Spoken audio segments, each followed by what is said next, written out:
축원합니다. 아멘.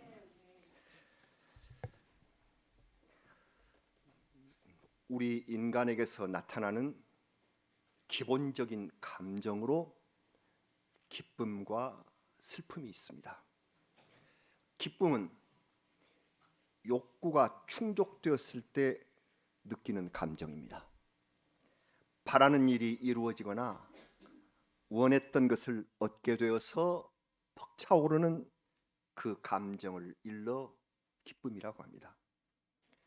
그렇다면 이 기쁨에 반대되는 감정이 슬픔인데, 슬픔은 잃어버린 상실감, 내게서 사라진 그것에 대한 실망과 좌절이 밀려와서 그걸 슬픔이라고 합니다. 눈물이 나고 표정이 굳어지며 의욕을 떨어뜨립니다. 몹시 슬퍼서 가슴이 아픈 것을 한자 말로는 비통이라 그렇게 말합니다. 여러분, 이 기쁨과 슬픔이라는 대조적 감정 가운데 어느 쪽이 내 마음을 지배하고 있으십니까? 기쁨의 삶, 슬픔의 삶. 물론 그리스도인이라면 누구나 항상 기뻐하라 하신 데살로니가전서 5장 16절 이 말씀을 누구나 다 새기고 있습니다. 그러나 정작 항상 기뻐하는 사람은 없습니다. Joyful always, always 기뻐하는 사람은 없습니다. 그래서 빌립보서의 말씀을 좀 더 구체적으로 기뻐하는 방법이 무엇인지를 우리가 배워야 합니다. 같이 봉독해 보십니다. 빌립보서 4장 4절부터 6절 말씀을 같이 봉독하시겠습니다. 주 안에서 항상 기뻐하라. 내가 다시 말하노니 기뻐하라. 너희 관용을 모든 사람에게 알게 하라. 주께서 가까우시니라. 아무것도 염려하지 말고 다만 모든 일에 기도와 간구로 너희 구할 것을 감사함으로 하나님께 아뢰라. 아멘. 기쁨이 내 마음속에 항상 있으려면 관용을 베풀고, 널리 관용을 베푸세요. 용서하시고 관용을 베풀고, 그리고 염려를 버리고 주님께 감사하는 기도를 드리라. 그것이 기쁨의 방법이다. 오늘 말씀 가지고 우리가 함께 생각해야 할 주제는 슬픔입니다. 우리 인생에는 기쁨보다 슬픔이 더 많고 큽니다. 하나의 기쁨을 얻기 위해 수많은 슬픔의 시간을 보내야 하는 것이 인생입니다. 누구의 말인지는 모르나 저 성경 다음으로 좋아하는 금언이 하나 있습니다. 이런 말입니다. 지난 날의 슬픔으로 인해 오늘의 기쁨이 더욱 감미롭다. 여러분 공감하십니까? 지난 날의 그 슬픔 때문에 오늘 내가 얻는 기쁨은 더욱더 감미로워요. 달콤해요. 제가 살아온 날에 겪었던 고통과 슬픔이 오늘의 나를 있게 했다 하는, 오늘의 내가 있는 것은 지난 날의 슬픔을 극복하고 거기서 힘을 얻기 때문이다 하는 것을 내게 알려주는구나 생각할 때마다 하나님께 감사를 드리지 않을 수가 없습니다. 정호승 시인이라는 분이 좋은 시를 많이 쓰시는데 슬픔이 기쁨에게 그런 시가 있습니다. 고등학생들이 입시에 잘 나온다고 해서 외우고 분석하고 하는 글인데요, 그 시를 보면은 먼저 슬픔을 성찰하라 그런 내용입니다. 자기 슬픔을 살펴봐라. 이 세상은 내 이기적인 삶 때문에 일어나는 슬픔이 수없이 많다는 것이죠. 그 삶을 반성하는 데서, 돌아보고 반성하는 데서 진정한 기쁨이 오기 시작한다. 이런 주제의 시입니다. 그래서 공부를 잘해서 입시에 좋은 점수를 얻고 사회 지도층으로 올라간 사람들이 많습니다만은 정작 자기가 공부할 때 그 외운 내용을 삶에 실천하는 사람이 극히 적어요. 그러니까 이런 시를 보면 시험에 나올 주제만 외울 것이 아니라 이 내용을 내가 실천해야 한다는 거죠. 이게 없기 때문에 이 세상은 슬픔에서 벗어나지 못하는 것입니다. 사람들은 슬픔이라는 비통한 심정을 가슴에만 묻어줄 수가 없어서 글이나 노래로 표현하고 싶어 합니다. 그렇게 만들어진 내 마음속의 슬픔을 글로 노래로 만들어 그런 노래를 애가 또는 비가라고 합니다. 여러분께서 잘 아시는 이 프랑스어로는 이것을 엘레지라고 부릅니다. 엘레지, 황혼의 엘레지. 엘레지의 여왕을 기억하십니까? 이미자든가요? 네, 우리 엘레지의 여왕. 이 엘레지가 비가, 애가라는 뜻입니다. 그래서 슬픔의 노래가 이 세상에 가득합니다. 사랑하는 사람이 세상을 떠난 그 슬픔을 달래려고 죽은 사람의 영혼을 위로하는 음악을 레퀴엠이라고 합니다. 아시죠? 우리나라 말로 번역하면 진혼곡이라고 합니다. 레퀴엠. 장엄합니다. 모차르트, 브람스, 베르디, 또 드보르작 이런 분들이 모두 다 레퀴엠을 썼어요. 이 장엄한 레퀴엠으로 우리 인간의 영혼을 위로하고 슬픔을 달래는 것이 우리 인간. 우리나라 사람들도 사람이 죽어서 영혼이 떠나가면 슬퍼요. 그래서 그 슬픔을 민요식 노래로 표현한 것이 만가, 상여 노래죠. 이것도 우리나라의 식의 레퀴엠입니다. 이 엘레지나 레퀴엠의 원조가 되는 가슴 아픈 애가가 성경에 있습니다. 우리는 오늘 그것을 펼쳤습니다. 히브리 성경으로 이 성경의 이름을 에카라고 합니다. 에카, 히브리어 말로 슬프다 그 말입니다. 이 슬프다로 시작하죠 오늘.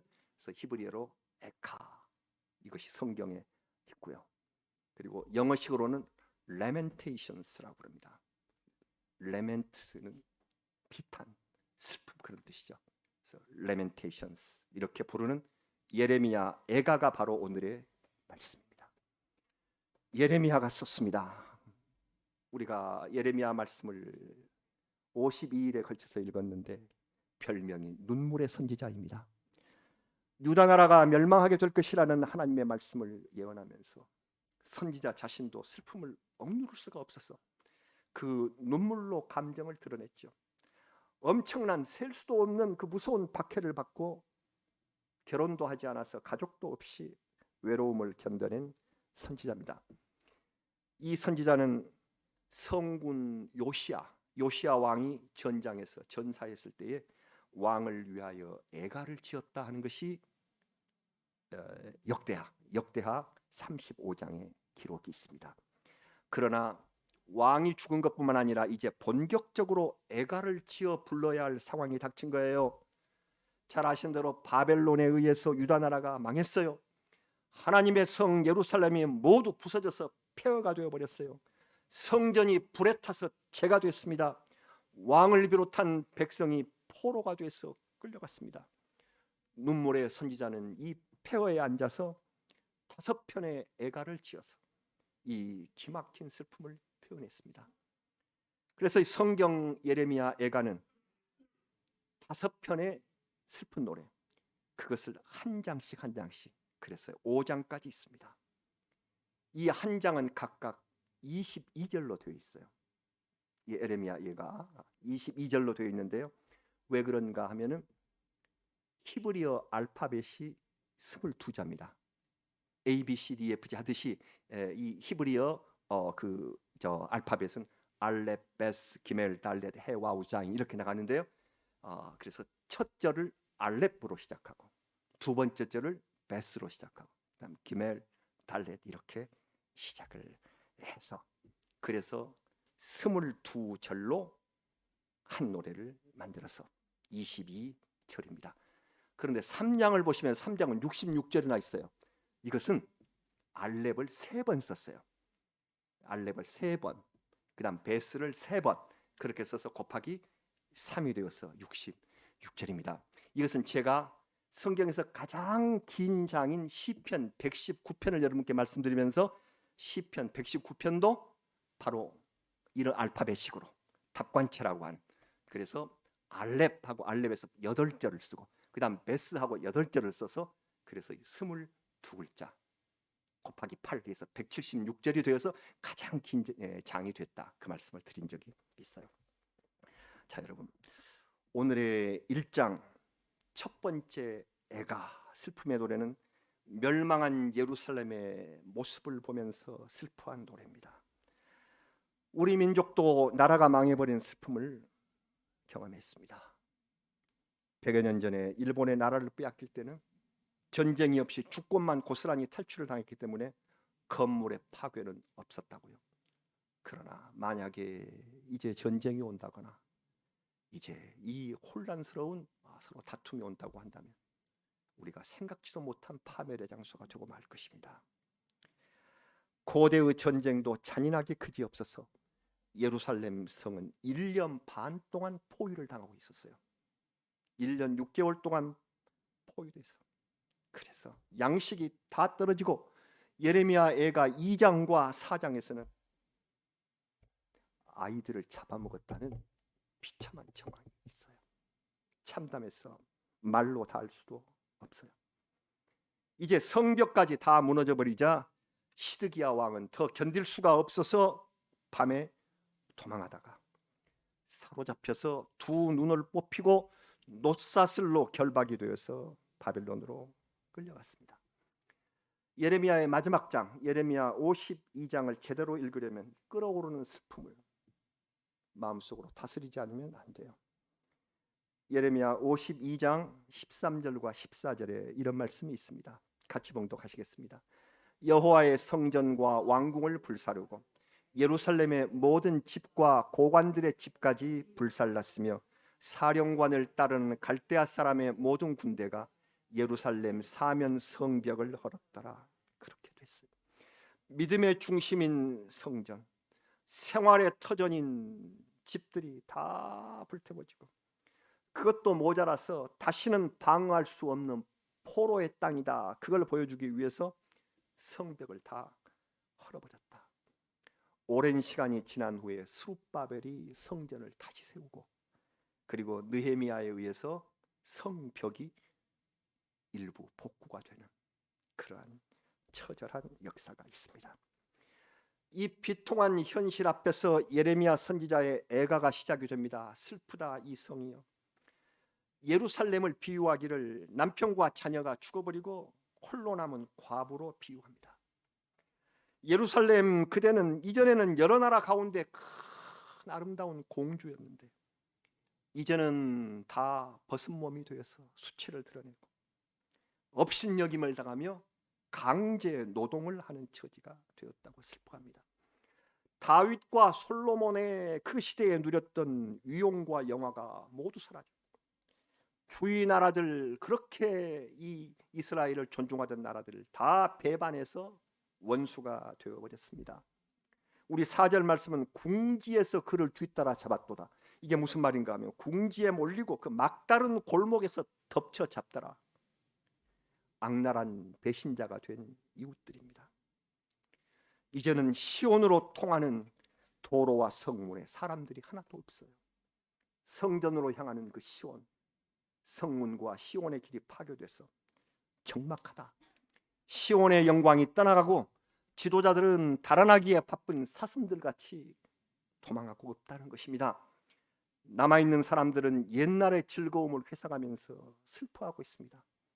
이 슬픔이 생긴 까닭은 의로우신 여호와의 명령을 거역했기 때문이라고 그렇게 참여하며 슬퍼하며 웁니다. 성도 여러분, 이토록 참혹하고 비통한 이 애가가 성경에 기록되어 있는 것이 무슨 까닭일까요? 기쁨의 노래들로 채워도 성경이 부족할 텐데 이 고통스러운 노래는 우리에게 무엇을 가르쳐 주기 위하여 여기 있는 것일까요? 오늘 말씀의 제목을 제가 슬픔 뒤에 오는 것 이렇게 잡았습니다. 슬픔 뒤에 오는 것. 저는 이 오늘 말씀의 주제를 생각하면서 지금 우리에게 기쁨이 있다면 아까 말씀드린 대로 지난날의 슬픔이 바탕을 이룬 것이고, 슬픔을 깊이 깊이 성찰해야만 진정한 기쁨이 올 수 있다고 저는 그렇게 말했습니다. 이것은 단순한 제 생각이 아니라 우리 주님 예수 그리스도의 복음, 그 말씀을 따라서 생각한 것입니다. 여러분, 지금 제 말씀을 들으면서 우리 예수 그리스도께서 하신 무슨 말씀을 생각하십니까? 우리 주님은 산상수훈에서 8가지의 복을 우리에게 말씀하시면서 첫째가 심령이 가난한 자, 둘째 복을 이렇게 일러주셨습니다. 둘째 복이 무엇입니까? 마태복음 5장 4절입니다. 같이 봉독하시겠습니다. 애통하는 자는 복이 있나니 그들이 위로를 받을 것이며. 몹시 애달파 슬퍼하는 사람이 복이 있다고 하십니다.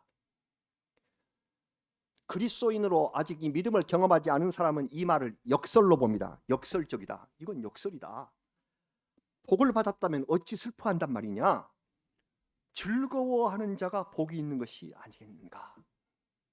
그렇게 생각합니다마는 그리스도인은 이 역설을 풀어나갈 능력을 받았습니다. 이 슬픔은, 여기 있는 이 슬픔은 하나님과 나 사이를 갈라놓은 불의와 죄악, 그것을 괴로워하는 애통입니다. 하나님과 나 사이에 막힌 이 불의함과 이 죄악들. 시편에서 다윗이 고백한 내용, 그것이 애통의 원인임을 우리에게 알려줍니다. 시편 40편 12절의 말씀이 이와 같습니다. 같이 봉독하겠습니다. 수많은 재앙이 나를 둘러싸고 나의 죄악이 나를 덮침으로 우러러 볼 수도 없으며 죄가 나의 머리털보다 많음으로 내가 낙심하였음이니이다. 다윗은 고백합니다. 셀 수도 없는 나의 죄 때문에 낙심하는, 이것이 슬픔이 되어서 나는 하나님께 기도할 수밖에 없습니다. 이렇게 말합니다. 여러분, 우리에게는 모두 슬퍼해야 할 나 자신의 죄가 있습니다. 이 죄의 삭은 사망이라고 말씀합니다. 로마서 6장 23절이죠. 죄의 삭은 사망이다. 이 말씀을 우리는 압니다. 이 말씀을 생각할 때 지금 우리의 삶은 죄의 짐을 짊어지고 죽음의 길로 가고 있는 내 인생, 생각하면 얼마나 힘들고 얼마나 슬픈지. 우리는 사도 바울의 고백을 날마다 함께 외칠 수밖에 없는 우리 인생입니다. 로마서 7장 24절의 말씀 한 번 더 같이 읽으실까요? 오호라, 나는 곤고한 사람이로다. 이 사망의 몸에서 누가 나를 건져내랴. 죄의 짐을 지고 죽음을 향하여 가고 있는 이 곤고한 인생, 이것이 슬픔이다. 그래서 애통하는 사람이란 내 죄를 깨닫고 이것을 고백하는 하나님의 자녀, 바로 그 사람이 애통하는 사람입니다. 이 슬픔 뒤에 오는 것이 무엇입니까? 슬픔 뒤에 오는 것, 주님께서는 크게 복이 있다. 이 슬픔 뒤에 오는 것이 주님의 위로입니다. 우리 공의의 하나님께서, 죄의 대가를 치르게 하시는 우리 하나님께서 그 대신에 죄의 대가를 받으시면서 우리에게 주시는 위로가 있다는 것입니다. 위로입니다. 하나님께서는 선지자들을 세상에 보내시면서 백성에게 늘 위로를 전하라, 위로를 전하라, 그렇게 말씀을 하셨어요. 이사야서, 그 긴 이사야서 66장까지를 둘로 나누면 앞에가 39, 그리고 이제 40장부터 끝까지 이렇게 나누는데, 이 앞에 39장까지는 그 주제가 심판입니다. 엄하게 하시겠다, 너희 죄를 묻겠다. 그리고 40장부터는 그 주제가 위로로 바뀝니다. 위로하시는 하나님. 그래서 40장 1절은 이렇게 선포함으로써 이사야의 후반이 시작돼요. 이사야 40장 1절 말씀 보실까요? 너희의 하나님이 이르시되 너희는 위로하라 내 백성을 위로하라. 주님의 그래서 내 죄를 깨닫고 슬퍼할 때 그 슬픔 뒤에 주님의 위로가 오고 주님의 위로가 완전해지는 것은 계시록에서 그의 모든 눈물을 그 눈에서 닦아주실 때 우리 하나님께서 그렇게 말씀합니다. 너의 모든 눈에서 흐르는 눈물을 닦아주신 그 말씀이 이루어질 때의 우리 위로가 완전해진다는 것을 우리는 믿습니다. 지금도 주님께서는 우리의 슬픔을 위로하고 계십니다.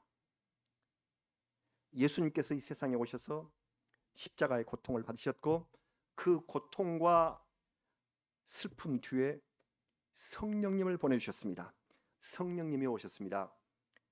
그래 지금 성령님을 기다리는 계절인데 이 성령님을 가리키는 말씀을 그 지칭을 보혜사라고 합니다. 이 보혜사는 헬라어로 파라클레토스라는 말인데 이 파라클레토스라는 말은 위로자라는 뜻입니다. 위로자. 성령님은 누구시라고요? 위로자이십니다. 고통을 슬퍼하는, 죽음을 슬퍼하는, 우리도 주님 따라 부활하기를 기다리는 슬픔에 묻혀 애통하는 자들을 위로하시기 위하여 우리 하나님께서는 위로자이신 성령님을 세상에 보내주셨습니다. 지금도 성령님은 우리와 함께 하시면서 슬퍼하는 자에게 위로를 베풀어 주시는 성령님, 내 죄 때문에 슬퍼하는 우리를 위로하시는 성령님의 사랑과 위로를 경험하시는 성도님들이 되시기를 바랍니다. 슬픔을 당하는 사람의 심정은 조급합니다. 어서 위로를 받고 싶어합니다. 예레미야 애가에서도 마지막 이제 5장까지 읽으실 텐데 마지막 5장에서 그 슬픔을 견디기 어렵다면서 이 예레미야 선지자도 성급한 마음을 드러냅니다. 예레미야 5장 20절에 이런 말씀이 있습니다. 예레미야 5장 20절을 같이 봉독하시겠습니다. 주께서 어찌하여 우리를 영원히 잊으시오며 우리를 이같이 오래 버리시나이까. 우리가 생각하기로 이 애가를 지을 때는 예루살렘이 망한 지 얼마 안 된 시기예요. 그런데 이같이 오래 버려두십니까? 애통하는 사람의 마음은 하루 한시가 급합니다. 우리가 잘 아는 민족시인 윤동주 선생은 1940년 12월 그러니까 해방되기 5년 전에 팔복이라는 시를 썼습니다. 제목이 팔복이니까 성경을 그대로 딴 건데요. 그런데 이 시가 이상합니다. 슬퍼하는 자는 복이 있나니, 이것을 8번 반복합니다. 이 시가 슬퍼하는 자는 복이 있나니, 슬퍼하는 자는 복이 있나니, 슬퍼하는 자가 8번 반복을 하고 그러면 끝날 때 그들이 위로를 받을 것이며 라고 해야 할 텐데 마지막 한 줄을 저희가 영원히 슬플 것이요 이렇게 끝냅니다. 무슨 의미일까요? 윤동주 시인은 팔복을 가르치신 예수님 말씀에 반항했습니다. 그 슬픔이 깊었어요. 여기 슬퍼하는 자는 억압받는 우리 민족이에요. 일제강점기에 우리 민족으로 태어나서 그렇게 해방을 기다리고 기도했지만 슬픔밖에 오지 않아. 그래서 이 젊은 시인 윤동주 기다리다가 영원한 슬픔뿐이다 이렇게 불신앙의 극단을 보여주었습니다. 그러나 그는 그런 시를 쓴 후에 그 슬픔을 넘어서서 위로의 약속을 정말 간절히 기다리는 시들을 썼습니다. 그는 28살 젊은 나이로 일제의 감옥에서 죽고 말았지만 영원히 슬프지 않는 민족시인 그리고 신앙시인으로 든든히 서게 된 것은 이후에 진정한 하나님의 위로를 체험했기 때문에, 그래서 그렇게 독립을 기다리고 그렇게 우리가 하나님의 은혜 안에 살 날을 기다리지만 빨리 오지 않은 것 같아서 슬프고 조급해요. 예레미야 선지자도 조급했고요. 윤동주 시인도 조급했습니다. 그리고 우리도 슬픔을 만나면 성급하게 이 슬픔이 영원히 지속되면 어떻게 할까 걱정합니다. 그러나 슬픔의 원인을 생각하며 진정으로 애통하는 사람은 주님의 위로를 받게 된다고 하였습니다. 어떤 사람은 애통하는 사람 옆에서 이렇게 말합니다. 놔둬. 실컷 울도록 놔둬. 그냥 한번 울어야 돼요. 아주 쿨한 사람 같고요. 아주 시원스러운 조치인 것 같지만 이것은 성경적인 태도가 아닙니다. 약간 울게 내버려 두면 약간 울게 한 후에 빨리 위로를 베풀어 주어야. 내 사랑하는 형제 자매들을 절대 오래 슬퍼하도록 방치하지 마십시오. 이렇게 위로하십시오. 너를 이해한다.